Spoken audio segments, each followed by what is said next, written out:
We got this down to a science now. Yes, girl.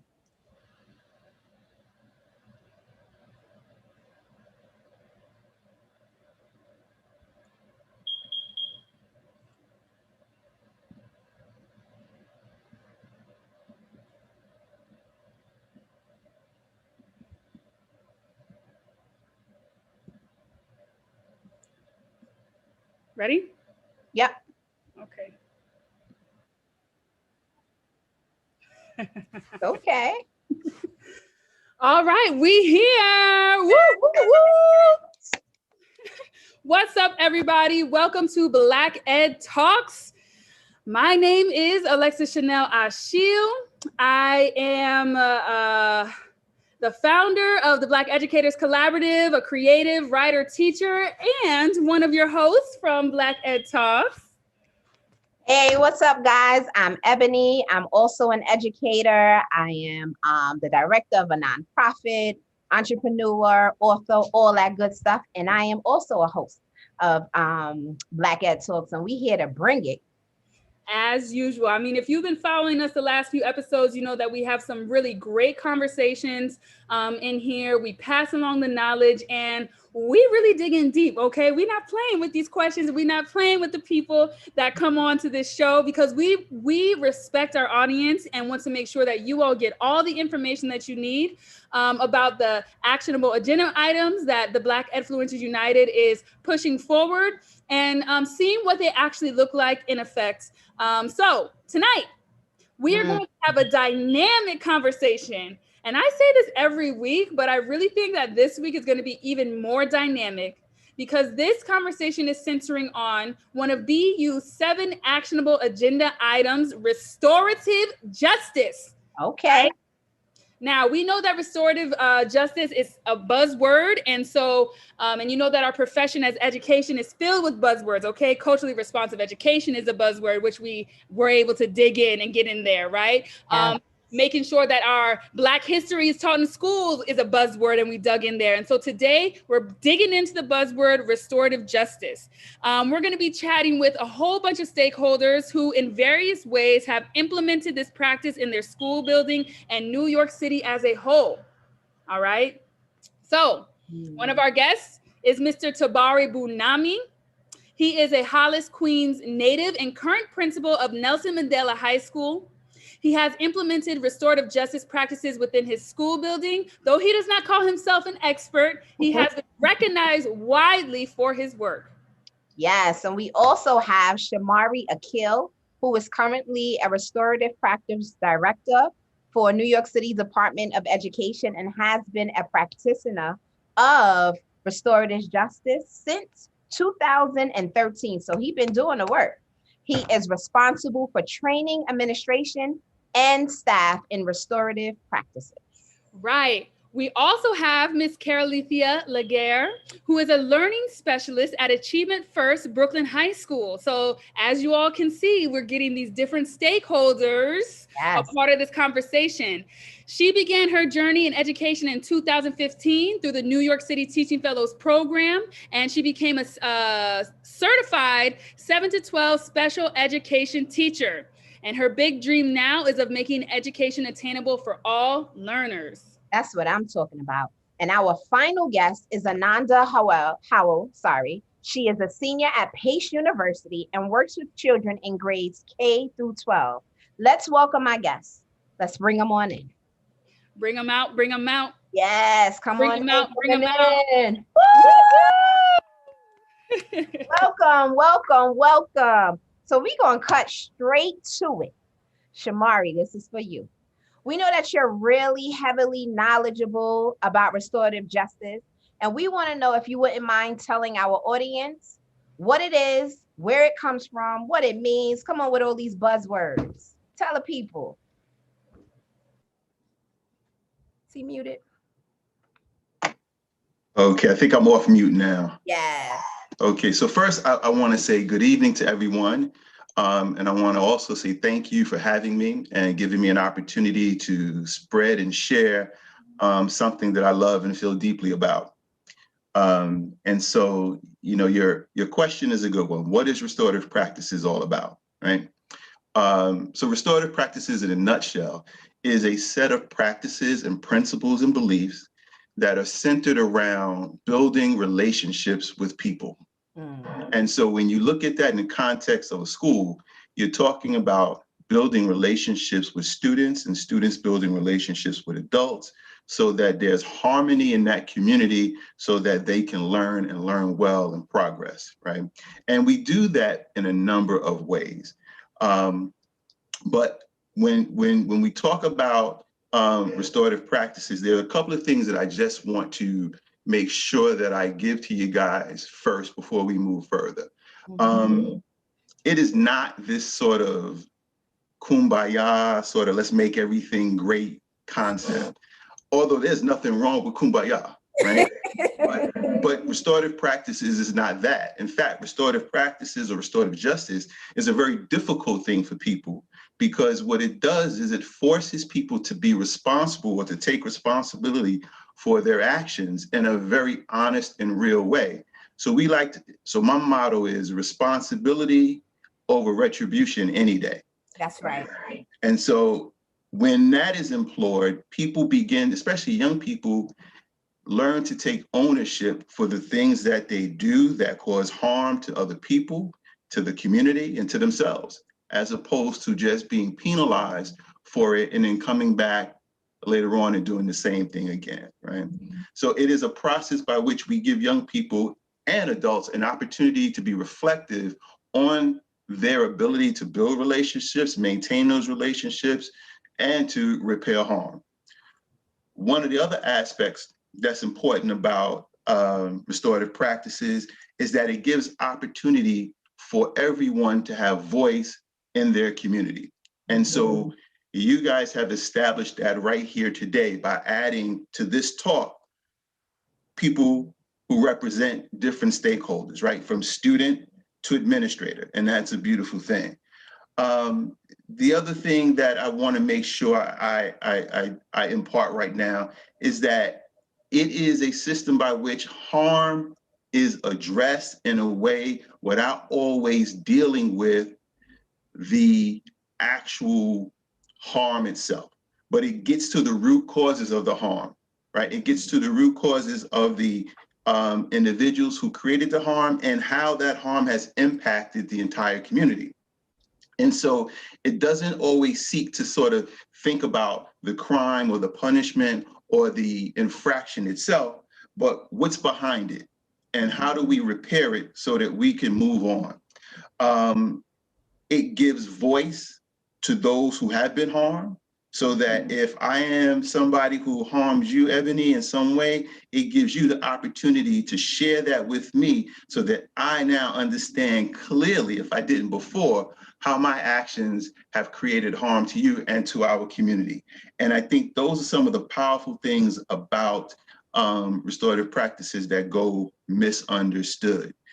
The other myth is that there are no consequences. Okay, talk about it, because I'm on the edge of my seat about them consequences now. Right. So restorative practices doesn't remove consequences, but what it does do is it creates an environment by which we hope that young people create less infractions so that consequences don't have to be given out.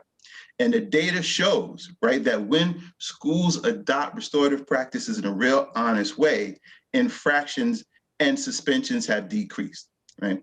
The other thing about it is that when there is a need to dole out or give out a consequence, then what, right? So let's just take the idea of suspension. So you suspend Shamari for fighting with Tabari, right? And you suspend, but then we come back. And then what happens? We're at it again. We're at it again because there's nothing in place to deal with the problem or the circumstances that created that conflict, right? So one of the restorative practices that we believe works well, specifically in schools with young people, is the idea of getting to the root cause of the problem, right? And the last thing I'll say is this. One of the core tenets of restorative practice is really something that we believe in as a people, and that is this: you are nothing alone, but you are everything with the community, right? And so once we get people to understand that and grab that, then we believe that restorative practices is a beautiful thing.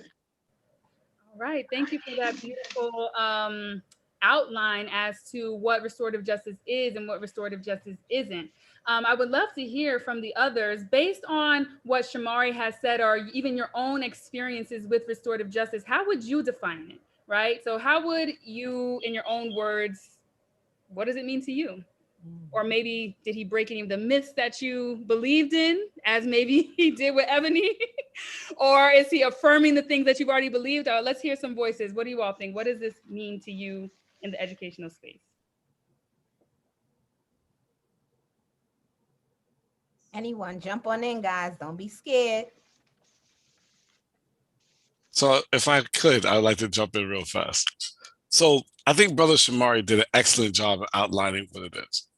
I would just add a couple of things, right? First, for me, restorative justice and restorative practice is a return to an African-centered mind, right? This is what I mean.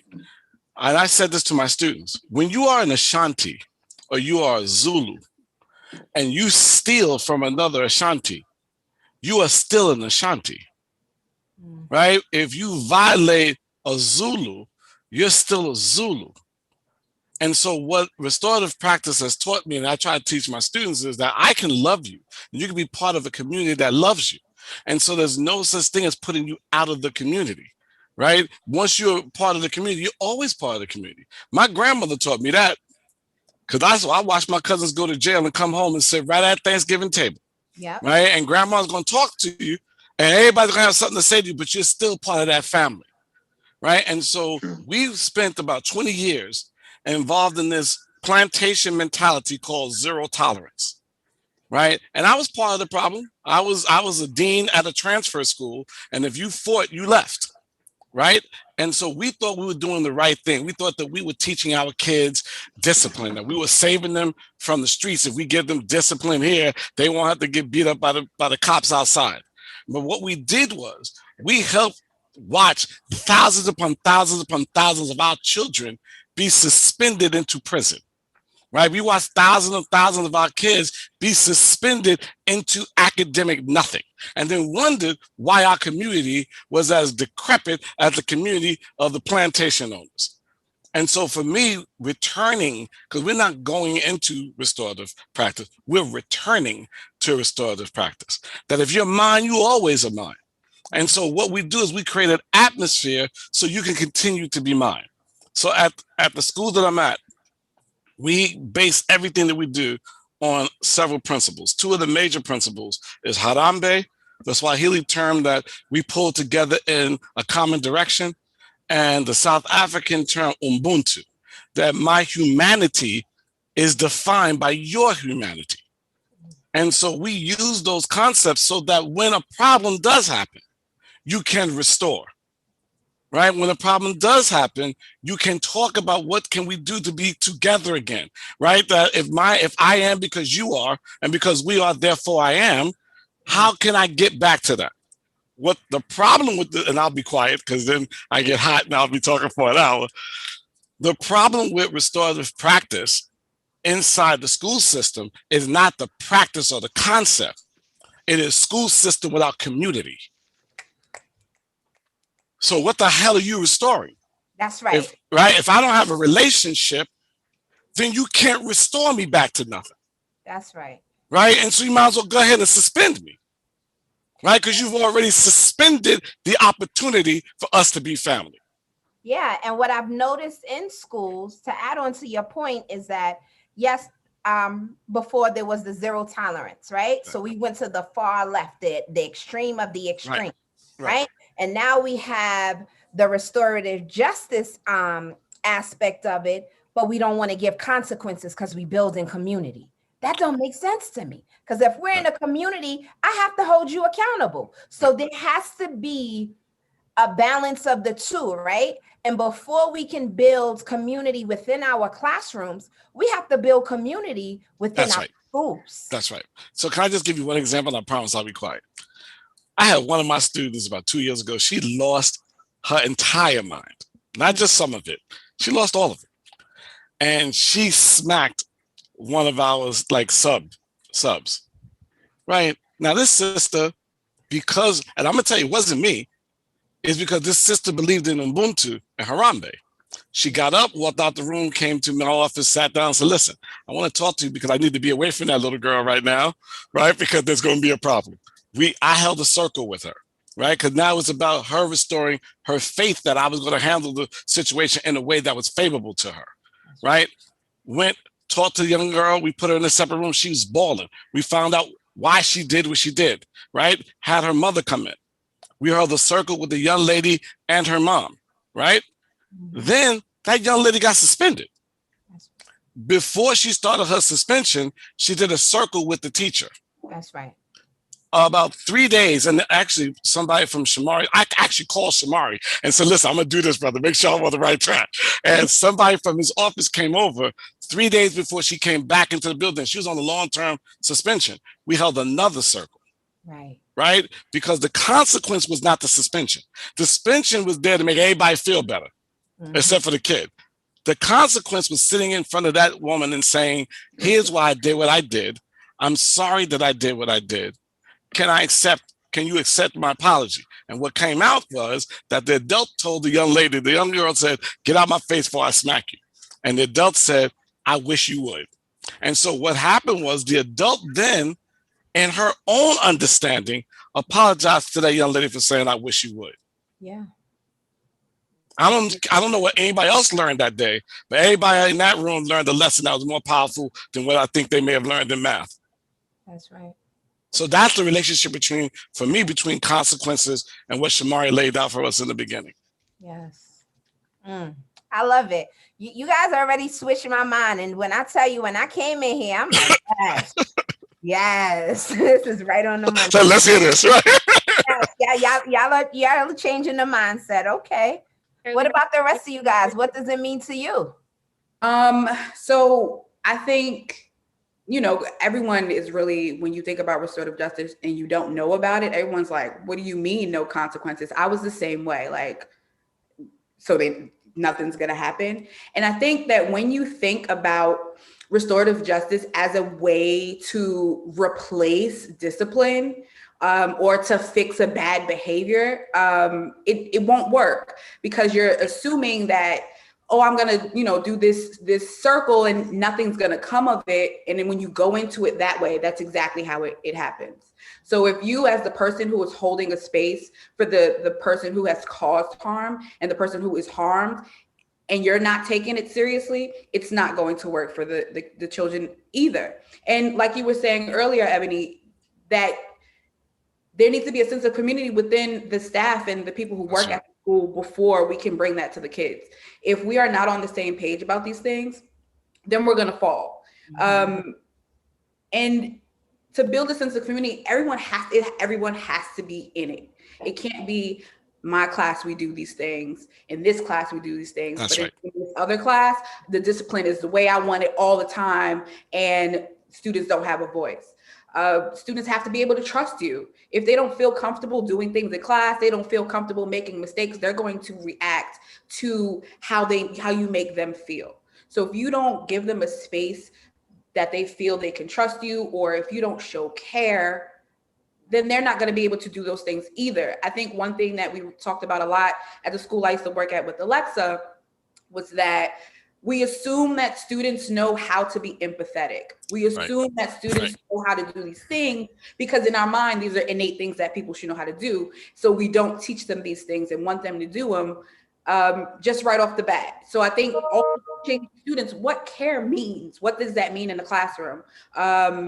What does it mean to be empathetic in a classroom? And I think once you get to that point, you can start to really build community, build that trust, build that care. And, restorative justice can really work. Of course, you don't want to ignore the things that are happening in the classroom. right? You address them, but you address them in a way that is not to embarrass the student, but to say, hey, I understand that something's going on. We need to speak about it though. Mm-hmm. Yeah. I agree. Whoa, this is heavy, guys, because this is the shift for the incoming school year, especially because of what's happening in the pandemic and children being out of school for a year and a half. Right. Now, I know Ananda works with children right now in a remote learning center. So Ananda, what do you think about restorative justice? Like, do you think that you've been implementing something like this without even knowing you've been implementing something like Right. this? So it's hard. There's about like 16 of them. They all have different personalities. And when working with them, I know what works for each child. So some of them I can pull to the side and have a one-on-one with them and just talk to them. It's like, hey, like, this is not something that you should be doing, and it'll work. But there are other students where they don't appreciate that. So it's all about finding a balance when dealing with them. I think that they do need to be held accountable for their actions, and they do need to be called out on it, because if they're not going to realize what they're doing and how it's hurting other students. So, yeah. Yeah, one thing that actually two things that I want to state, and hopefully I remember the second, because right now I'm only remembering the first because so much has been said. But Tabari, one thing that you said that really stood out to me is that we are not shifting to this mindset, we are returning to this mindset. And I think that's maybe the most difficult aspect to really realize, is that we are returning to something that is natural to us already. That's right. That's right. And so it's like when you're trying to free yourself, you have to remember what it's like to be free. And that can be very difficult to have to relearn as an adult, and can be very difficult to have to teach students, maybe not when they're young, maybe not when they're in like elementary school, but when you get program learners in high school, it's very difficult to break those barriers that they have either built up around school, break those behaviors that they've done to maybe protect themselves at school, in order to really get back into that core of who we are as a people. And so I have to say, I really appreciate that. And also that idea around I am because you are. I think it's a beautiful core value. Like, my humanity is your humanity. That's right. Something like that you said, and I was just like, that is a beautiful core value, because if I can't even explain it, it explains itself. I am because you are. So if you aren't, then I'm not. And if That's you're right. not, then I'm not okay. And then we need to figure out how we get to the root of that. And I think that this process of not shifting from zero tolerance and you get detention, only detention and nothing else, right, I think it can be very detrimental. So that actually leads me to the next thing that I was going to say, is that accountability piece.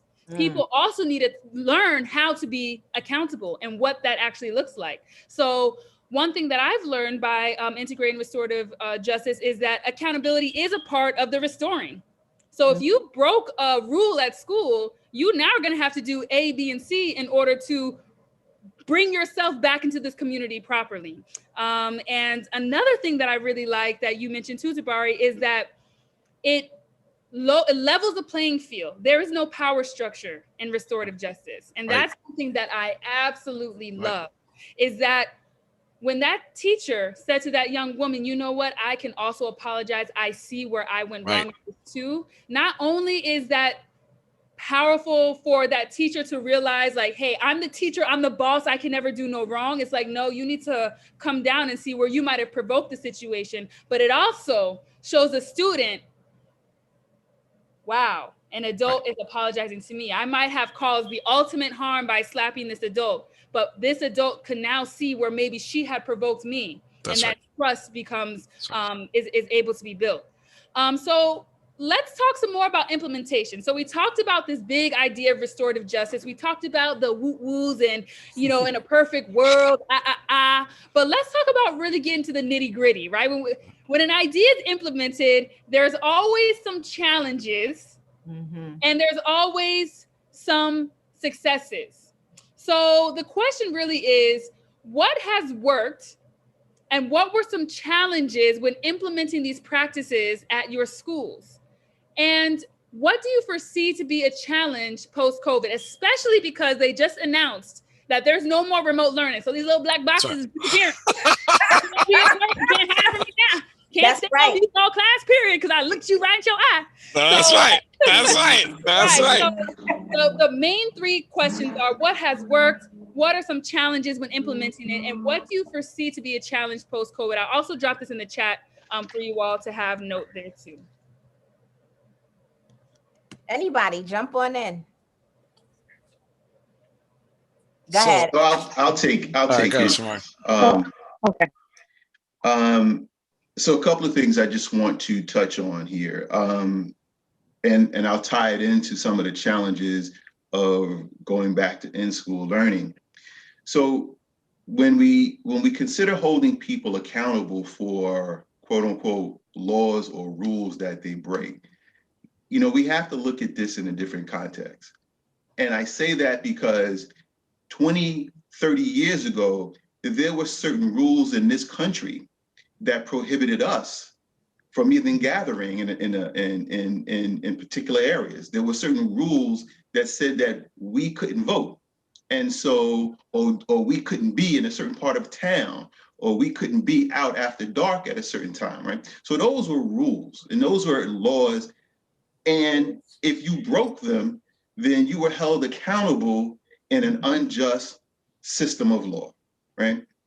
So to really hold and make young people accountable to upholding certain things in a community, they have to be part of making those rules or making those norms or making those what we call community agreements.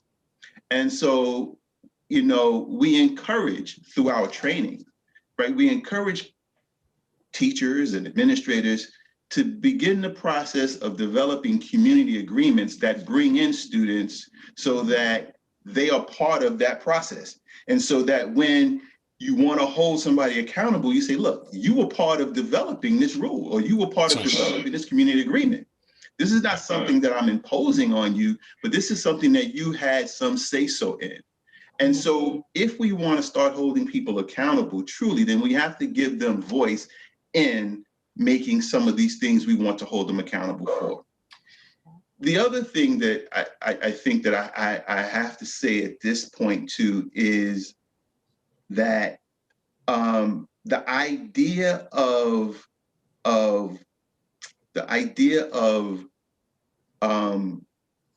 what it means to come back into a in-school learning after so much has happened, right?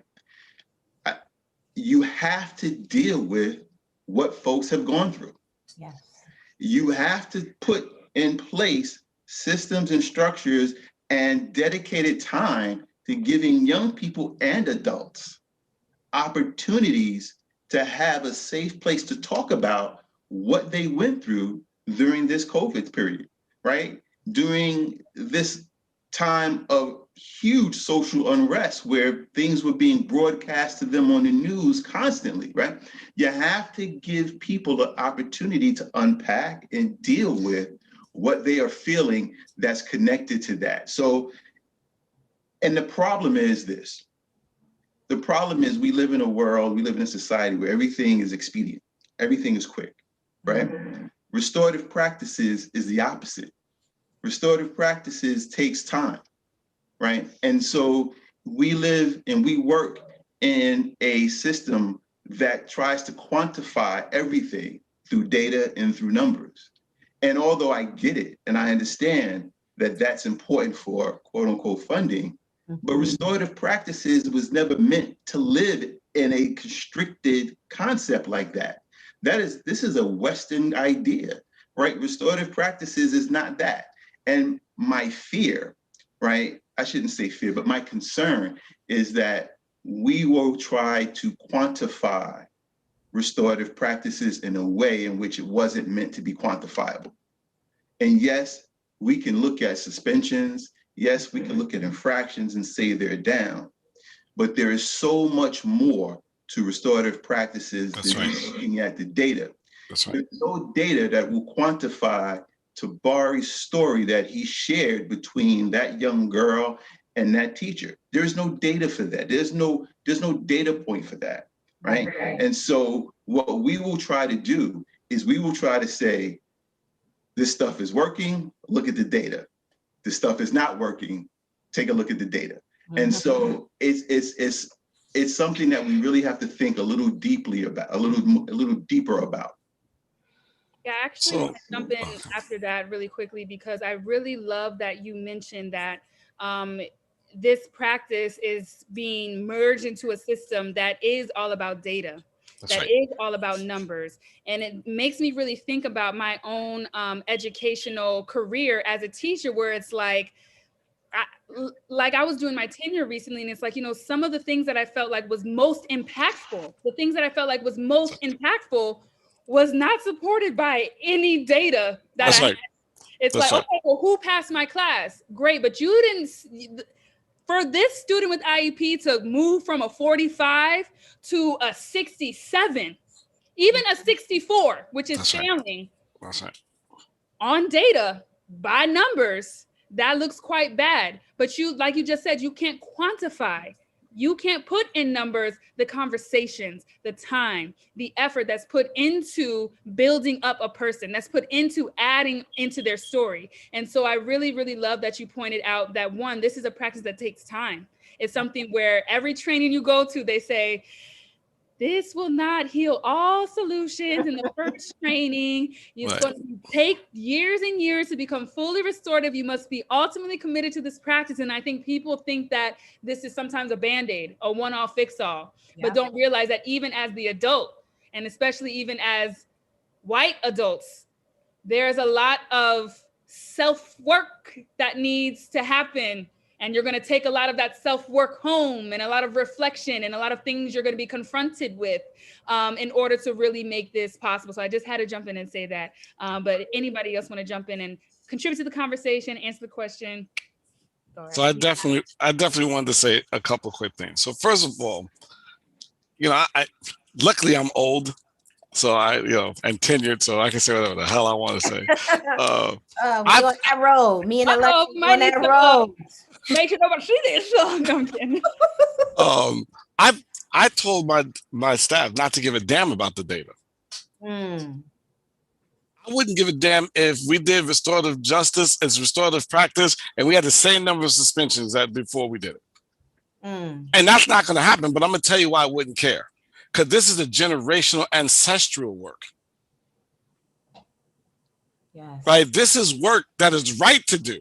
Hold on, you're going to have to repeat that. This is a what? You're going to have This is generational and ancestral work. Yes. Had you left us alone, we've been restorative justice in our home. Oh, man, listen. Y'all see what we mean when we see Black Ed Talks. Right? And so I'm going to love my kids. I don't give a damn about your data.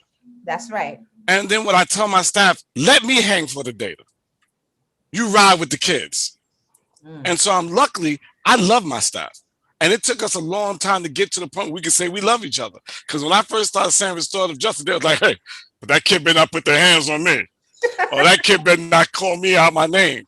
And I would say to them, but what happened that they would call you out your name? They didn't walk in here calling you out your name.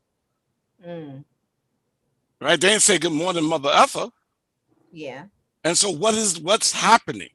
And at first, people were like, oh, you're just always on the kid's side. Well, my response is, aren't you? And so I love them. I love them with all of my heart because they have bought into the idea that restorative practice, Ubuntu, and Harambe is our responsibility to our ancestors, right? It is just as important. We gather every morning and we pour out libations to the ancestors. That's the first thing we do every morning with our students. And so you can't have a Sankofa mentality where you're pouring out water for your ancestors, but then requiring me to suspend the kid because he didn't take off the hat the third time you told him to take off his hat. Right. Right? Either we're trying to get off the plantation or we're trying to build a new one. Yeah. And so, but I'm willing to fail forward. And so Restorative practice hasn't always worked. I can tell you, we had a meeting one time between parents and students. We had a circle, and I just was lucky enough that the head of the 83rd precinct in Bed-Stuy is one of my former students, right? And so Brother Winston Faison, who was the inspector, he came in, he sat, and he was like, "What are you doing?" I said, "I want to hold a restorative circle." He made his officers sit through this restorative circle. Now dig that, right? And all of a sudden, a fight broke out in the circle, right? And I'm sure everybody's like, "Tabari now is going to be done with restorative practice." Nope. I was just done with the people who were acting up that day. Right. And so I met with Winston. I met with the level 3. I met with my teachers. The next day, we went right back at it. Because we try to teach our students that you fail forward. And so it's not going to work all the time. You may not be in the restorative mood all the time. I want to make sure that my staff will pull my collar when Tabari has lost his damn mind the day that he didn't eat breakfast and is in a bad mood and wants to suspend everybody on his way to his office. Their responsibility as members of the community go, "No, we're not doing that. Why don't you go have some coffee and we'll talk to you later." Right. But it takes,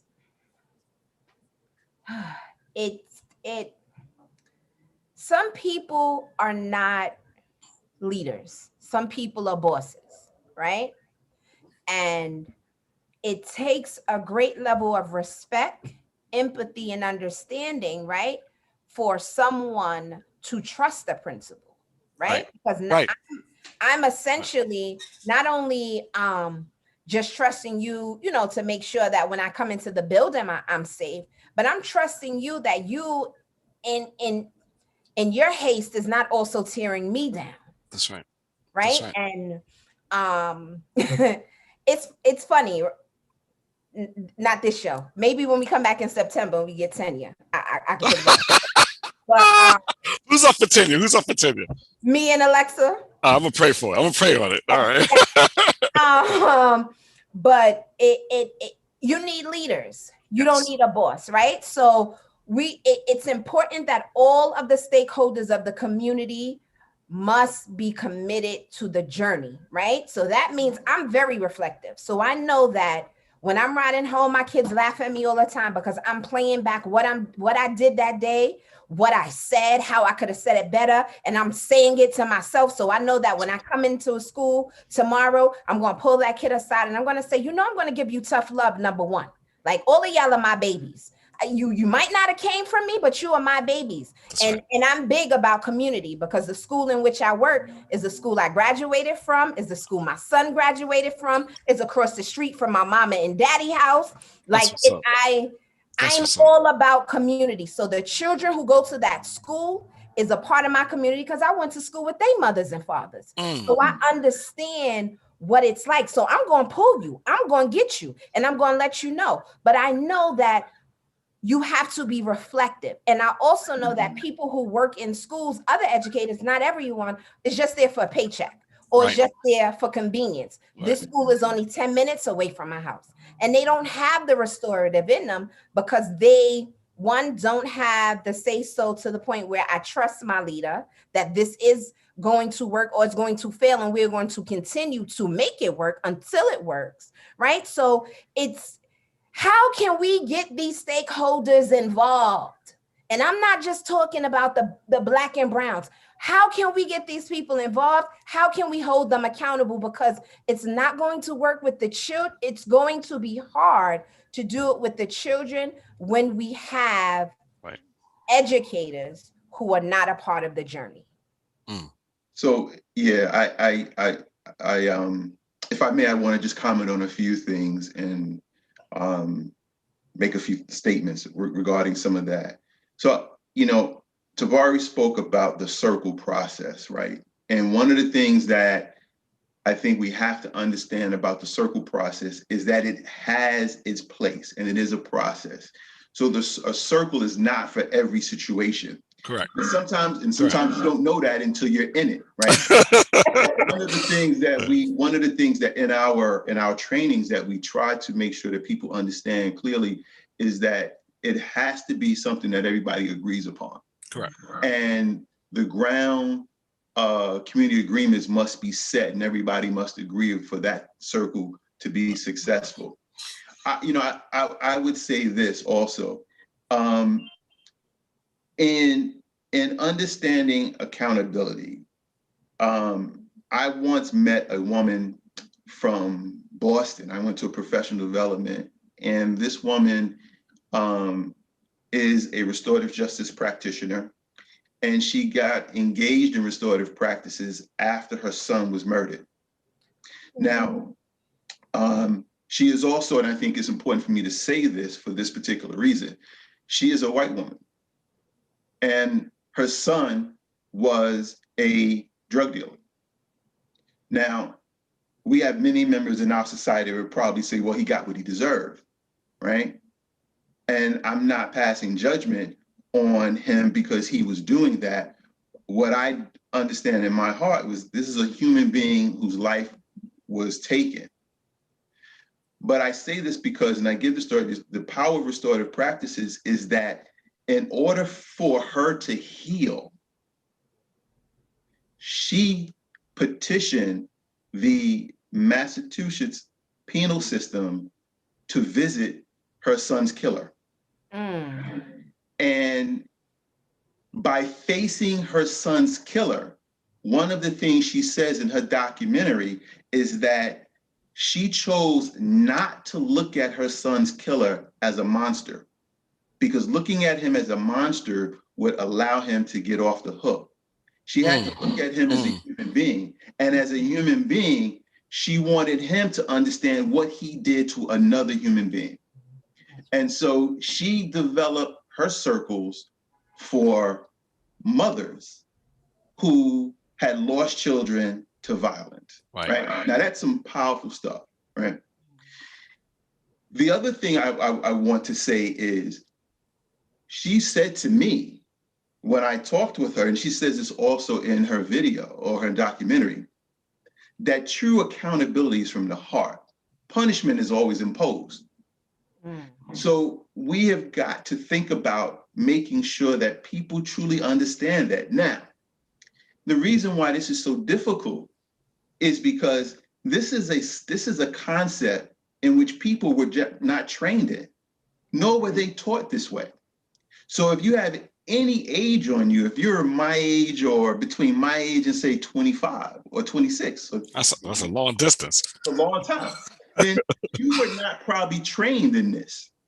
Right? So teachers were trained to what? Teachers were trained to teach math, and they consider themselves mathematicians. People like me were trained to be historians, so we consider ourselves, historians. We were not trained in this kind of work. Right. And so it makes it difficult for people to make those mind shifts right away. Now, you make another interesting point, holding adults accountable to this. Well, in order to hold anybody accountable for this, they have to be trained and trained appropriately. Right? And so we just can't say, okay, we're going to have a PD or we're going to have a workshop today on restorative practices, and now we know it. And that is why we are dedicated to making sure that, one, people are trained properly, but also they're coached through the process. So, because like anything else, you get a training, you take it back, you water it down, and it becomes something else. That's right. So that's right. If we want folks to be truly trained and truly authentic with this process, then our leadership in the DOE or in any school system must be dedicated to that process. And the last thing I'll say is this. I listened to some of the examples that have been given. One of the core principles, or I should say the core principles connected to restorative practices, are the 7 core assumptions. And these are things that we just simply assume we want everyone to have, right? There's no question about it. This is what we want everyone to have. And the first one, which sort of sums up our conversation today, is that the true self in everyone is good, wise, and powerful. That means when we can get our adults to look at our students, even when they are at their worst, right? Even when that young girl slapped that teacher, right? There was something about that teacher that said, all right, there's still something good. That's right. And powerful That's about right. this young girl. That's right. And rather than remove her from the community, let's deal with what she did, but let's also try to bring that power out. That's right. And to me, that is the beauty of restorative practices. Right, right. So Can I add? Go ahead, sister. no, I was going to say, there are a lot of different ideas floating around here right now. So I would love to hear from Carolithia, Ananda, what do you all think about what's being talked about? Just to kind of rephrase the question, what maybe are what has worked for you all? What might have been some challenges when implementing these practices? What do you foresee to be a challenge post-COVID? Or just comment on what has just been said so far. What are y'all thoughts? I wrote a couple of things down. One of the things I wrote down was transactional behaviors. A lot of teachers come into this wanting something out of it.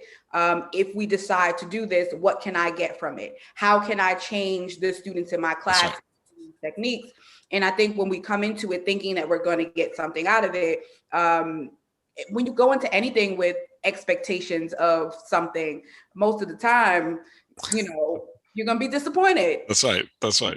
So I think really thinking about that, and then that connects to, just the systematic racism that we're just so used to. Yes. When I was in school, it was you did it or you didn't, you graduate or you didn't.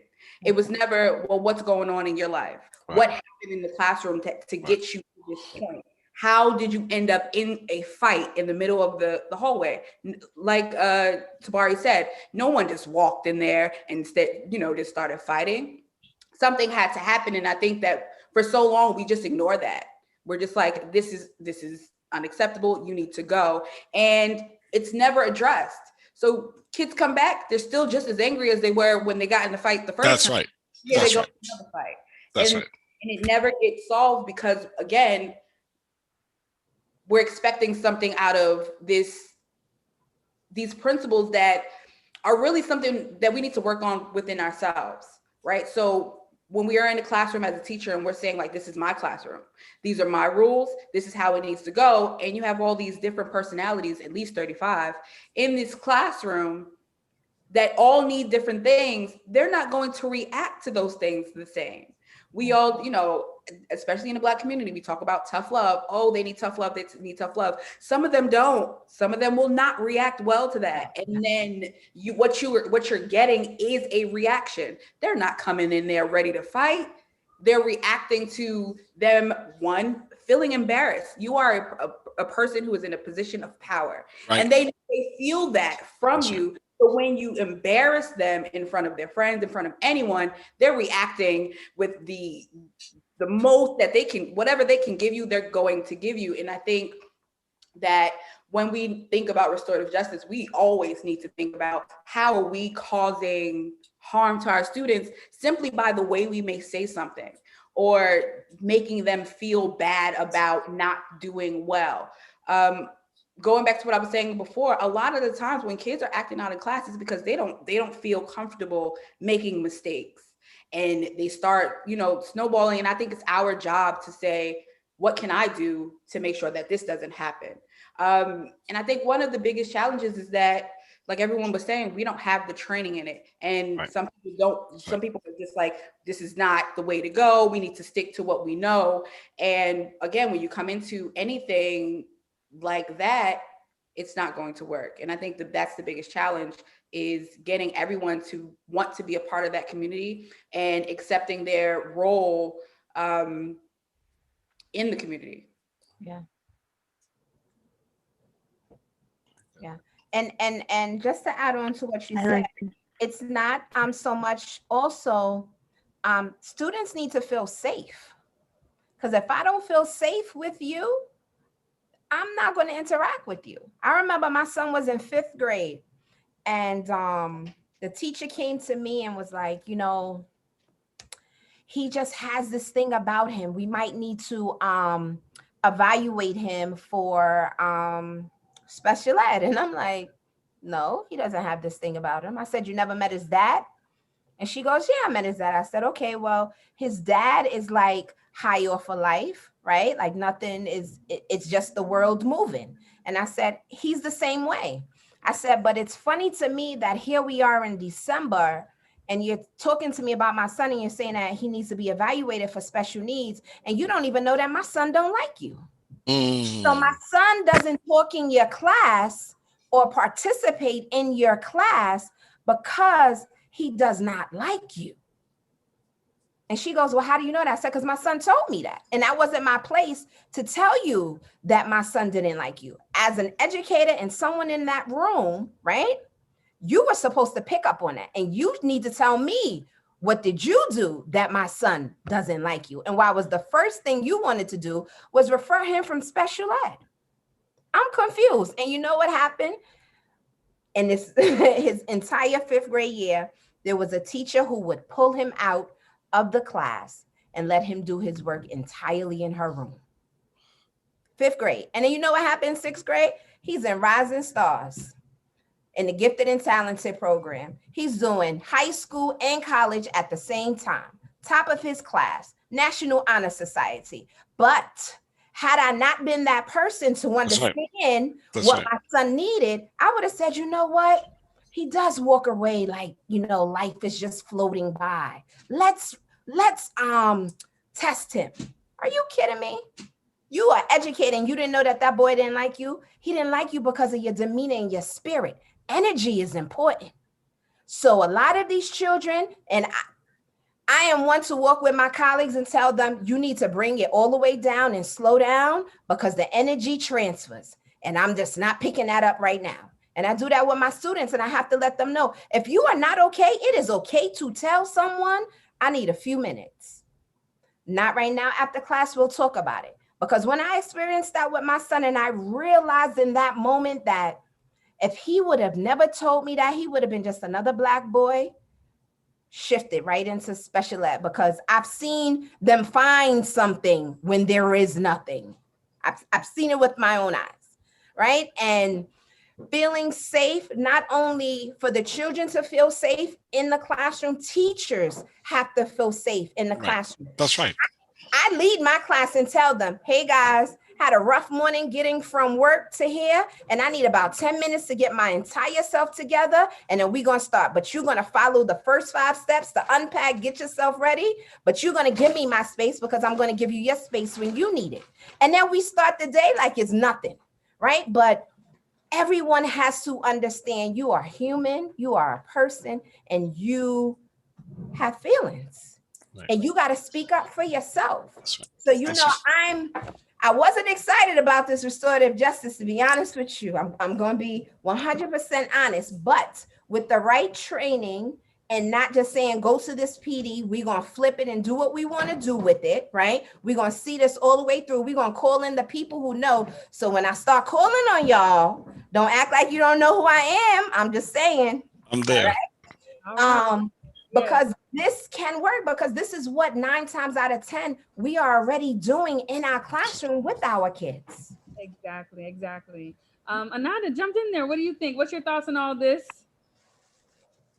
So I think that a huge challenge is going to be that the kids, when they go back to school, they rely a lot on their iPads and their laptops. And a lot of the time they're not thinking. Their teacher will assign something and they'll just look it up. So when they get back to school and they don't have as much access to it, I really think that it's going to be a struggle for not only them, but for the teachers as well. Because some of them are actually at home doing what they need to do and practicing so that they don't fall behind. But then others are just playing games all day. So I'm really curious to see how that's going to play out, because you have all of these students, they're the same age and same grade, but they're just going to be on completely different levels. Right. So I think that's a big problem. Especially thinking about how we're going to, not only is the learning going to be different, but we also have to think about that social behavioral is going to be different, because now, as somebody had mentioned earlier, it's like you've been isolated in your room. Like I have a student who he is autistic, and being in the school building has really hindered him from excelling because it's too much going on at once. It's overstimulating. He can't concentrate, but was a star, absolute star this year, writing PBAT papers 6 pages or getting hundreds on every single thing. That's not what I would have expected of the student, knowing where he came from. So not only is it now, this kid now got to learn how to not be on the computer anymore, not be in his own space anymore, but now have to interact with those social norms and behavioral things again. I really think that if restorative justice is properly implemented into this, schools need to take that time, take the first month to get reacclimated into what this new school year is going to be. And they can actually take a page out of charter schools, right? Charter schools take the first 6 weeks of school, and they focus on setting norms, right? They focus on restoring and making the environment, the community, each room, right? So if we implement that, I'm not saying we have to do 6 weeks, but I know in my school we spent a couple of weeks on the growth mindset, but now we need to switch to just change that whole thing up. And if everyone is doing that across the board, we can really like shift how students come back, because this is a total reset. That's right. So there's like about a million things I want to say to y'all, and I know we don't have a million hours. So the first thing I was going to say is, when I think about going back in the building, right? So when we first started, when I first met y'all, I said assalamu alaikum, right? Which is really a greeting that talks about asking that you be granted peace, right? And so this is my first posture. And I think it's the first posture that we all need to take as we get ready to go back into the building. And that is, what is the greeting? What are the principles? Right? How are we going to interact? Right? What are the principles that are going to guide our interaction? That's going to guide our community. I'm a Africanist.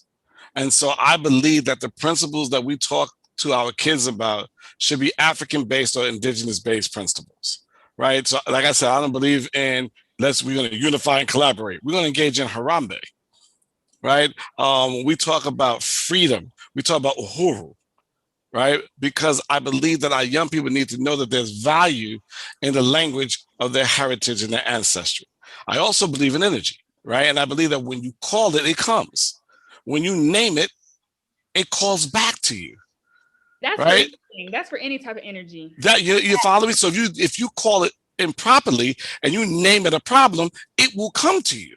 Yes. And so one of the things we do is we name our 9th grade class. We give them all African names, right? And I keep trying to tell my staff that we need to call them by their name.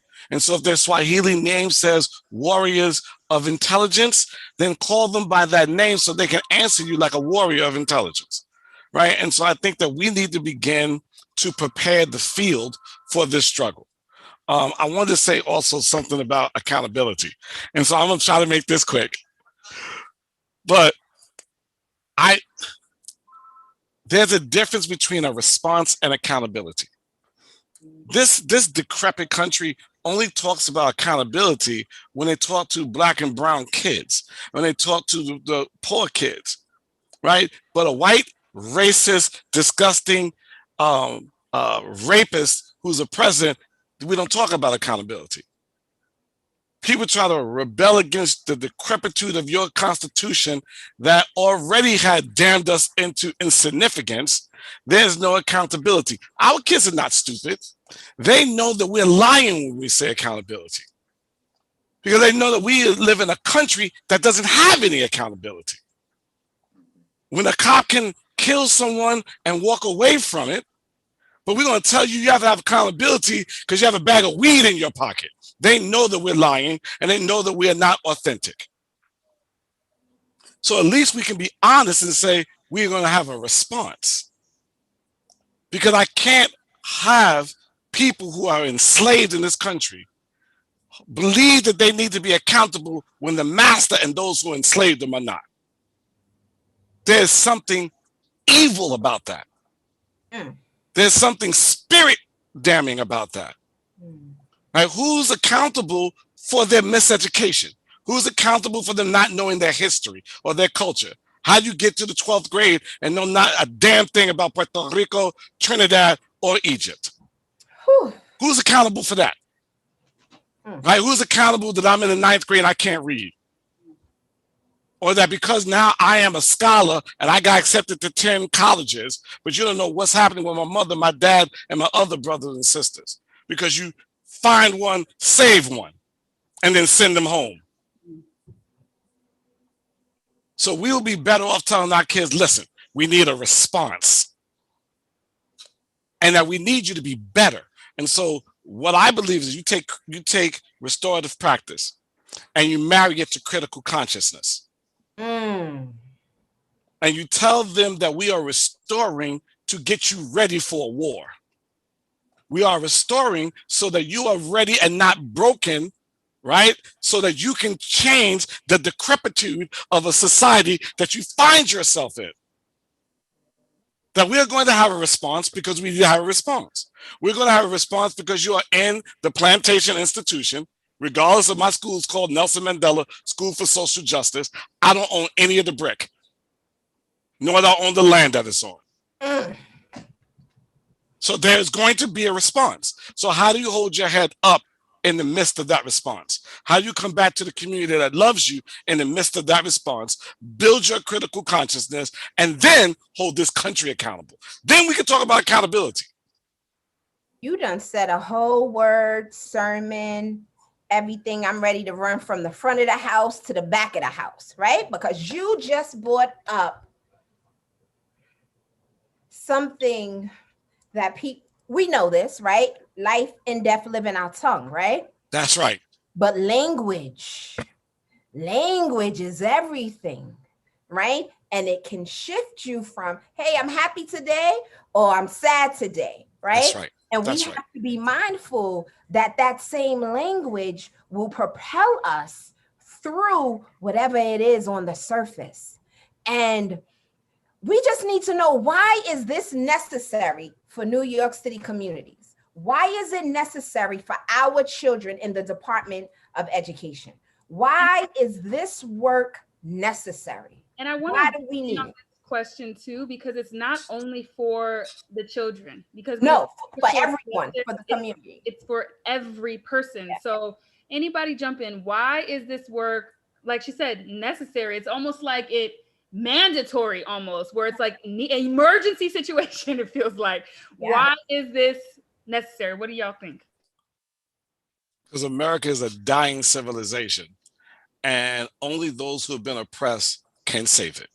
There's a writer named Paulo Freire, in his book, The Pedagogy of the Oppressed. He talks about the relationship between the oppressed and the oppressor. And what Paulo Freire says, which Frantz Fanon also said in The Wretched of the Earth and all other great writers have said, is that it's only the oppressed who can save both themselves and the oppressor, because the oppressor won't do it. They don't even remember what humanity sounds like. And so someone, and I know some people who work with Shamari, I love Brother Shamari, that they have a right mind and the right soul, are in the right position right now to push this so that we can create another generation of people that can save some of us when the civilization falls, right? That can save some of us when the walls come down. And America's walls are coming down. And so we need a new consciousness and a group of young warriors, teachers and students who are teachers, who can teach us and lead us past this civilization. I mean, we could just end it right there. No, I'm kidding. He said, America. Yeah, like, where is my notebook? Falling down. I said, okay, in meeting. No. We might have to take this offline, brother Tabari. Listen, I'm already, my mind is already like, doop. We about to start a whole, y'all don't even know what y'all did when y'all agreed to come on here. And I'm just telling you now, because when you're going to be like, oh, I'm tired of seeing Ebony. I don't want to hear from Ebony. Ebony got another thing that she thinking about. This work is... Look at y'all, turn her to a believer. Look at her. There you go. That's not easy. That's not easy. I'm telling y'all right now, that is not easy. And I'm sitting here and I can't wait to share this video with my colleagues who we had just a small group and we were talking about it. And I'm like, I'm not kumbayaing. we get into it when these kids come back. We're going to figure out what's going on, and we're going to work our classrooms, and we're going to support our students, and we're going to do all this, not knowing that this is the same thing, right? Because when it is expressed, it's just like, hey, so we're going to do restorative. Right. Right. And, it's important that, the kids feel supported. And I'm just like, what? No, that where is the eagerness? Where is it saying that, what? We're taking our communities, our children back. This is a That's fresh right. start. And That's let me tell you, I'm not taking anything away from COVID from anyone who has lost anything, right? And my empathy kicks in highly, like, Ab, don't say that. But I need to just say that sometimes we are told to stand still. And we were running with nowhere to go. And COVID came in, and God bless everyone who's lost anyone. And I'm not taking anything away from that. But we were made to stand still for a reason. That's right. We are given the opportunity to reset and come back and work in a manner that we have never worked before. And I'm here for it. So who's doing the restorative justice PD at my school? So Brother Shamari is going to do it. Let me just, I do want to answer the question. The question really is, why is this work so important, right? So, Brother Tabari gave a very historical perspective on this country's rise and its ultimate downfall, right? And I believe we see that.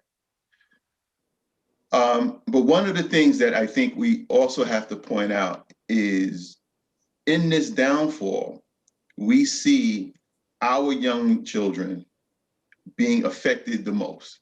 That's right. Because when they are removed from school, when they are kicked out of school, when they are rejected, or when they just simply don't feel connected to school, we know that the chances of them completing their education drop tremendously. And we also know that when that happens, there's only a short time before they are connected to the penal system in some way. That's right. Right?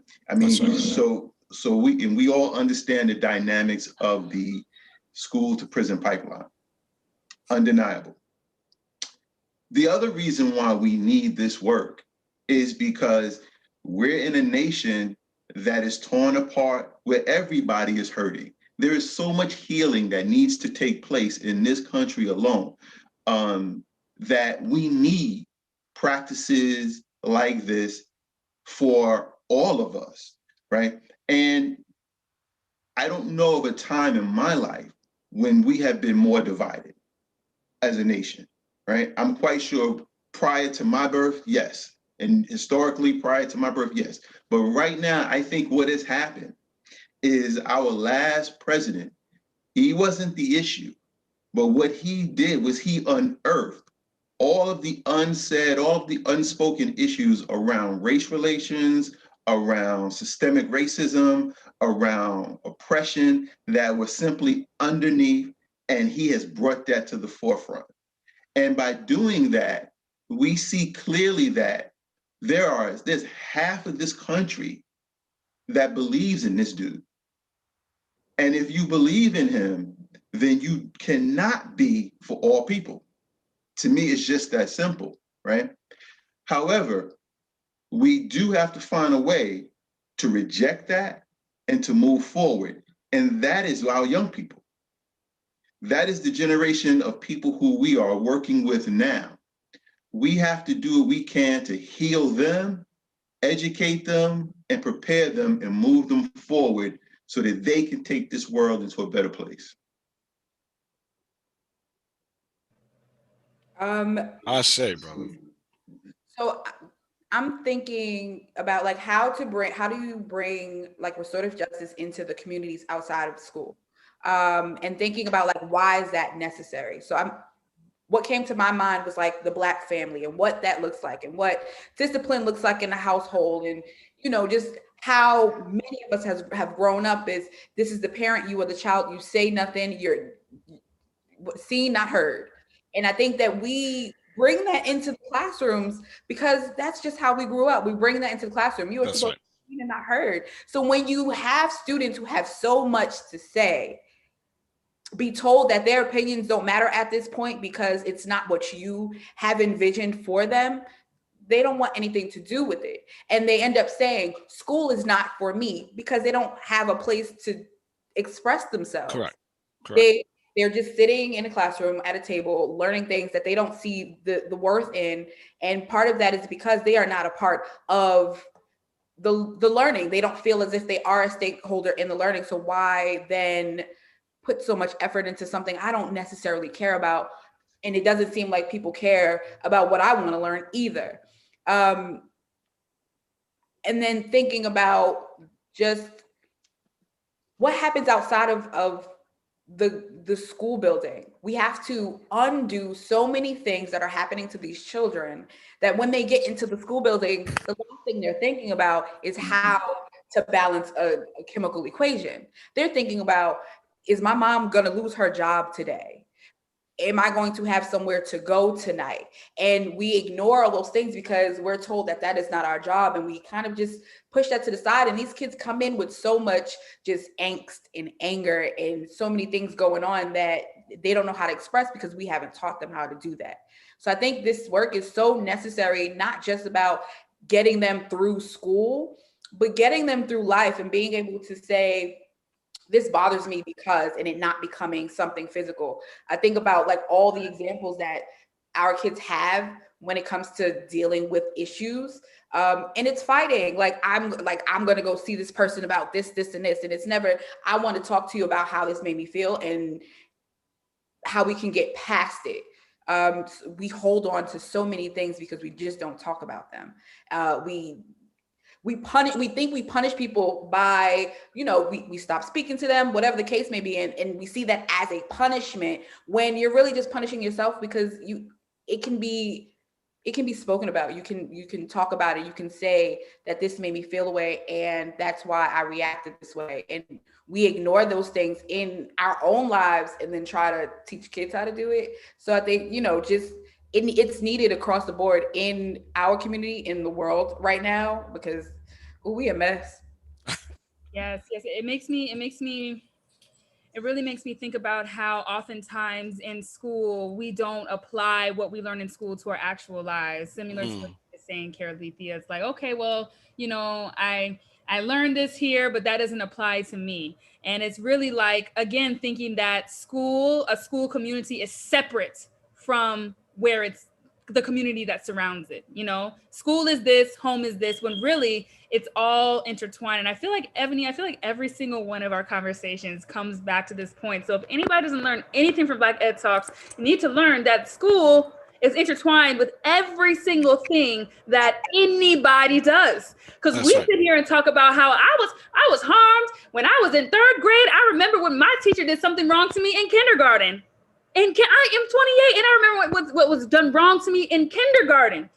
School is a part of every single person's story, no matter what. That's right. Education, where you were educated, how you were educated, and the impacts it had on your life is a part of every person's story. And so it's still very intriguing to me that school is the last on the list, when really, if you want society to be a booming society, education, school needs to be at the top of the list, because of school, you are who you are, most likely, whether it's negative self or positive self.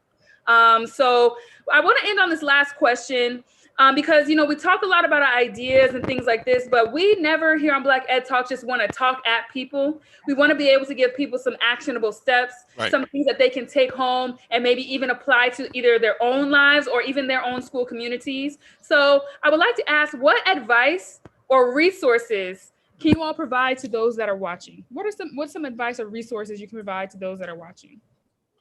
So I have 4 things I'm going to tell you about advice, right? And I'll give you maybe 1 or 2 resources. I know Shamari has a ton of them, right? So the first thing is, and this is going to make you laugh, about maybe like by the time my oldest was in 8th grade, I decided to stop spanking them, right? And stop punishing them. And what I did is we started holding circles in the house and started holding restorative conversations in the house. They hated it because they have to take responsibility. And I loved it because because sometimes we'd be at it for a long period of time and people are crying and they would have to accept responsibility. It was the most beautiful thing in the world. So the first thing is, and I think Shamari said this to me one time, is that there's a difference between people who do restorative practice and people who have a restorative heart, right? So the first thing is that change who you are to be a restorative person, and the practice will become easier and a lot more fruitful. The second is wherever you at, wherever you sit, in whatever career, if you can change the principles and the ethics, right? Change the principles and the ethics. Because what we claim is important defines how we behave. Right? So if somebody calls you a nigger, you can kill a nigger, but it's very difficult to pull a strap and kill a brother. And so you change the ethics and the language to seed the ground for the change of the behavior. And then the third thing, I'll offer you a book. There's a book. We love books. Okay. This summer, our audience is going to be reading. We love books. So I'm actually trying to see if I can get him to come to speak at the school. So the name of my school is Nelson Mandela School for Social Justice. We're on the 3rd floor of the historic Boys and Girls campus, right? So Mark Mathubani, he's the one who wrote the book Kafa Boy. He just recently wrote a book called The Lessons of Ubuntu, right? Now, there's some things in here that are difficult, that I'm still working on. My spirit is struggling against. But what I like about it is that it sets a foundation for thinking differently and being different. And so if you think differently and you try to be different, then the processes that you build will be different, right? Then the systems you attempt to build will be different, right? And so those are my suggestions. And seek an African spirit, right? Seek a Sankofa mentality. Right, our ancestors are waiting to gift you with the answers. Just that they just don't know if people are listening. Hey, I would have to definitely agree with that. Tap in, people. Tap in. I definitely that. OMG. Anybody else? So yeah. So I'll say this, a couple of things. One, resources and advice. So they kind of go hand in hand.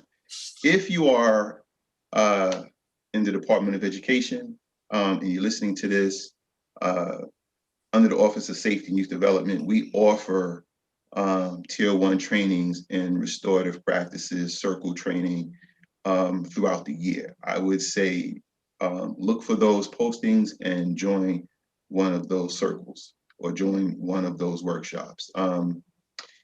Two, I would say that we all should know that restorative circles are happening outside of school districts. They're happening in communities, they're happening in churches, they're happening in community-based organizations. And so they're happening all around. I would also say that if this is something that you truly believe in, then get trained. Get trained, become a trainer, get coached so that you can do this work yourselves with honesty and integrity. And I'll share this story with you to let you know how much it's happening in this city and in this country. And although, we like to think as New Yorkers, we're at the forefront of everything, but restorative circles are happening, restorative practices are happening throughout all major cities in this country. But one thing I do want to share is a story. I had the opportunity to go visit a court in Red Hook, Brooklyn, with a judge by the name of Judge Calabrese, who actually has embedded restorative practices in his courtroom. And Judge Calabrese allowed me to sit next to him on his bench as he did his thing and did his work. And he would explain to me that before he would pass judgment on any or pass sentence on any person who came before him for pretty much low-level infractions, they had to see a counselor. And he would meet with that counselor, and together they would make a determination on the best course of either treatment or action for that person who had committed that low-level infraction. So that's happening, right? You have different community-based organizations that are doing circles throughout. But I would also encourage you to do some reading, and I will send you guys also a book list if you want to post a book list too. But one book that I would encourage you guys to order right now on Amazon, a book that was written by a sister, Fania Davis, who is the sister of Angela Davis. And Fania Davis wrote a book called The Little Book of Restorative Justice and Black Lives and Healing in the US. And what she has done, it's a compilation of strategies and actions that we can take to heal in the Black community from some of the things that have been done to us and using restorative practices. But I will definitely send you a book list that you can sort of reference and use. But I would definitely encourage you that it's vitally important, if you're in any school system or if you're working with young people in any way, that you get trained in restorative practices. So I don't have any resources, but I will say this. The first thing I will say is that as educators, we need to stop looking at our students as their behaviors. Because when a student does something that we may not agree with, that is the way we see them throughout most of the year.